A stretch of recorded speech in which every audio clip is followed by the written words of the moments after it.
Ikalimang kabanata. Kung ang isang tao'y ipinatawag sa hukuman para sumaksi sa pangyayaring kanyang nakita o nalalaman at siya'y tumanggi, may pananagutan siya. Kung may nakahipo ng anumang bagay na itinuturing na marumi, katulad ng mga patay na hayop na marumi, siya'y nagkasala at naging marumi, kahit hindi niya alam na nakahipo siya.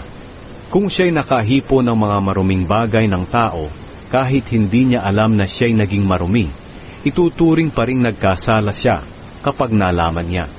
Kung ang isang tao ay nanumpa ng pabigla-bigla, mabuti man o masama ang isinumpa niya, siya'y nagkasala kapag nalaman niya ang kanyang ginawa.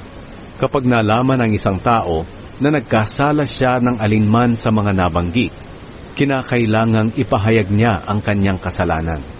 At bilang kabayaran sa kasalanang nagawa niya, maghahandog siya sa Panginoon ng babaeng tupa o kambing bilang handog sa paglilinis. Ihahandog ito ng pari para matubos siya sa kaniyang kasalanan.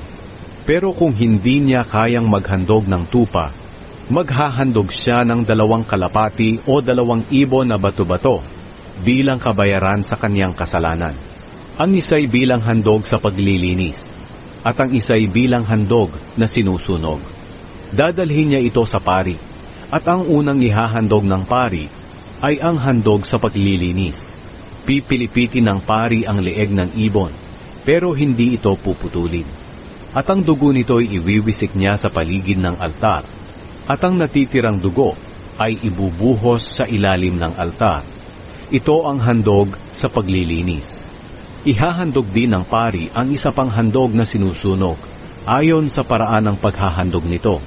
Ganito ang paraan na gagawin ng pari para matubos ang tao sa kanyang kasalanan at patatawarin siya ng Panginoon. Pero kung hindi niya kayang maghandog ng 2 kalapati o 2 ibon na bato-bato, maghahandog na lang siya ng 2 kilo ng magandang klaseng harina. Huwag niyang lalagyan ng langis at insenso, dahil ito'y handog sa paglilinis at hindi handog ng pagpaparangal. Dadalhin niya ito sa pari at babawasan ng pari ng 1 dakot bilang pag-alaala sa Panginoon. Ang 1 dakot na iyon ay susunugin niya sa altar, pati ang iba pang mga handog sa pamamagitan ng apoy para sa Panginoon. Ito ang handog sa paglilinis. Sa pamamagitan ng gagawing ito ng pari, matutubos ang tao sa anumang kasalanang nagawa niya at patatawarin siya ng Panginoon. Ang natirang handog na harina ay sa pari na, gaya ng ginagawa sa handog ng pagpaparangal. Ang handog na pambayad ng kasalanan. Ibinigay din ng Panginoon ang utos na ito kay Moises. Kapag ang tao'y lumabag sa utos ng Panginoon dahil sa hindi niya ibinigay ang anumang nauukol para sa Panginoon, kahit hindi niya sinasadya, kailangang maghandog siya ng lalaking tupa na walang kapintasan bilang kabayaran sa kanyang kasalanan. Maaari rin niyang bayaran ang pilak na katumbas ng halaga ng lalaking tupa ayon sa bigat ng pilak sa timbangang ginagamit ng mga pari. Ito'y handog na pambayad ng kasalanan.